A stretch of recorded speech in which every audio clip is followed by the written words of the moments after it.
En amour, on n'est pas toujours sur la même longueur d'onde. Il n'est pas rare d'aimer quelqu'un qui ne partage pas les mêmes sentiments que nous.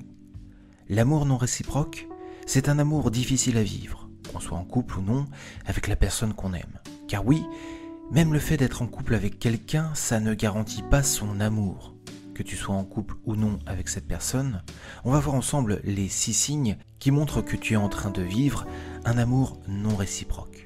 En fin de vidéo, je te donnerai également quelques conseils pour agir si tu te reconnais dans cette liste de signes. L'autre ne fait pas d'effort. L'amour, c'est quelque chose qui se construit à deux. Quand on est le seul ou la seule à faire des efforts, le quotidien devient vite un enfer. Et si tu n'es pas en couple avec cette personne, ça se traduit par le fait que c'est toujours toi qui prends des nouvelles. C'est toujours toi qui es le premier ou la première à envoyer un message. C'est toi qui organise vos rencontres ou vos activités. C'est toi qui te contorsionne pour faire en sorte que ton calendrier colle avec les disponibilités de cette personne.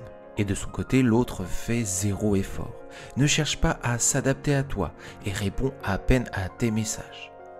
En couple, c'est un peu similaire, sauf que les moments que vous partagez ensemble peuvent t'empêcher de t'en rendre compte. Si tu prends du recul et que tu constates que tu es le ou la seule à faire des efforts, c'est que vous n'êtes pas impliqué de la même façon dans votre relation. 2. Tu fais toujours le premier pas. Ça reprend un peu ce que j'ai dit précédemment, mais c'est un signe puissant auquel il faudra faire attention. En couple ou non avec cette personne, si c'est toujours toi qui vas vers l'autre, hormis de rares occasions, c'est un indice puissant de la non-réciprocité de tes sentiments. 3. Pas le même niveau de démonstration. Si tu n'es pas en couple avec cette personne, ce signe est plus compliqué à interpréter. Mais forcément, si tu es le seul ou la seule à faire des compliments, si la personne n'est pas autant enthousiaste que toi à l'idée de se voir, c'est qu'il n'y a pas d'amour de son côté.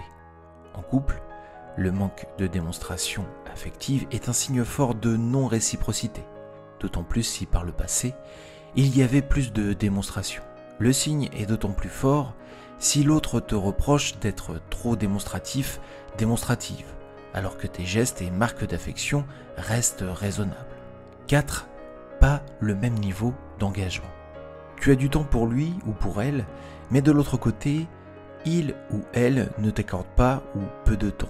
Dans une relation, ça se traduit particulièrement sur les efforts que ton ou ta partenaire fait lorsqu'il s'agit de passer du temps avec tes amis ou ta famille. Si il ou elle fuit systématiquement ces moments, c'est qu'il ou elle ne veut pas s'engager. Petite précision, en début de relation, c'est plutôt normal et ça peut être plus de la prudence qu'un manque d'engagement. Mais si après plusieurs mois ensemble, il ou elle ne semble pas vouloir faire des efforts, il est sage de se poser des questions. 5. Pas de soutien. Tu n'as pas son soutien ou il ou elle ne semble pas vraiment concerné par ta vie, c'est-à-dire ce que tu peux ressentir, ce qui peut t'arriver ou encore les projets que tu mènes. Si la personne n'en a rien à faire et ne t'apporte aucun soutien, c'est que l'amour que tu lui portes n'est vraiment pas réciproque. 6. Le dialogue est compliqué. Si parler de vos sentiments ensemble semble presque impossible, c'est qu'il n'y a pas d'implication de sa part dans votre relation. Une personne dans une relation de confort, qui n'éprouve pas de sentiments réels pour toi, aura tendance à fuir ce type de dialogue. Normal, il ou elle ne peut pas vraiment parler des sentiments qu'il ou elle a pour toi, car il ou elle n'en a pas vraiment. Il ou elle préférera donc fuir ce type de discussion. Pareil si tu n'es pas en couple avec cette personne.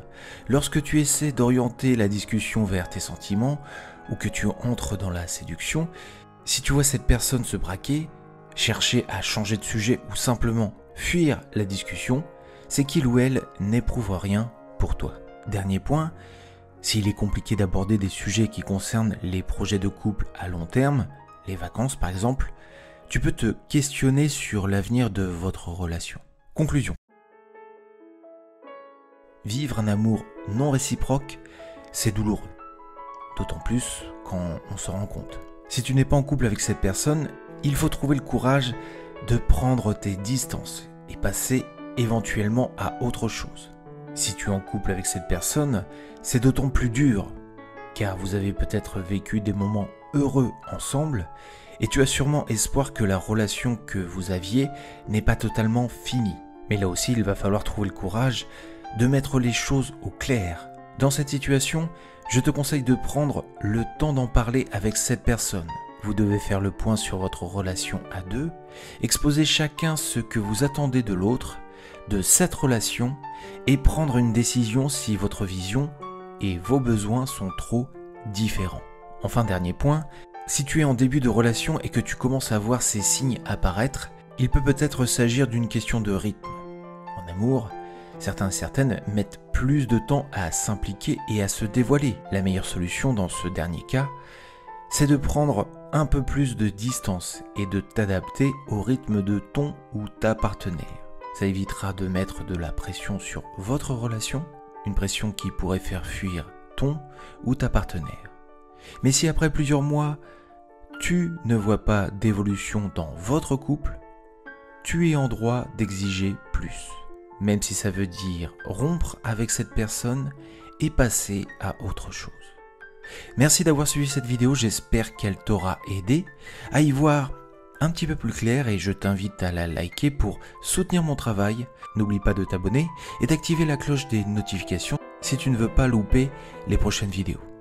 On se retrouve très prochainement sur Cœur Brisé. D'ici là, prends soin de toi, à très bientôt.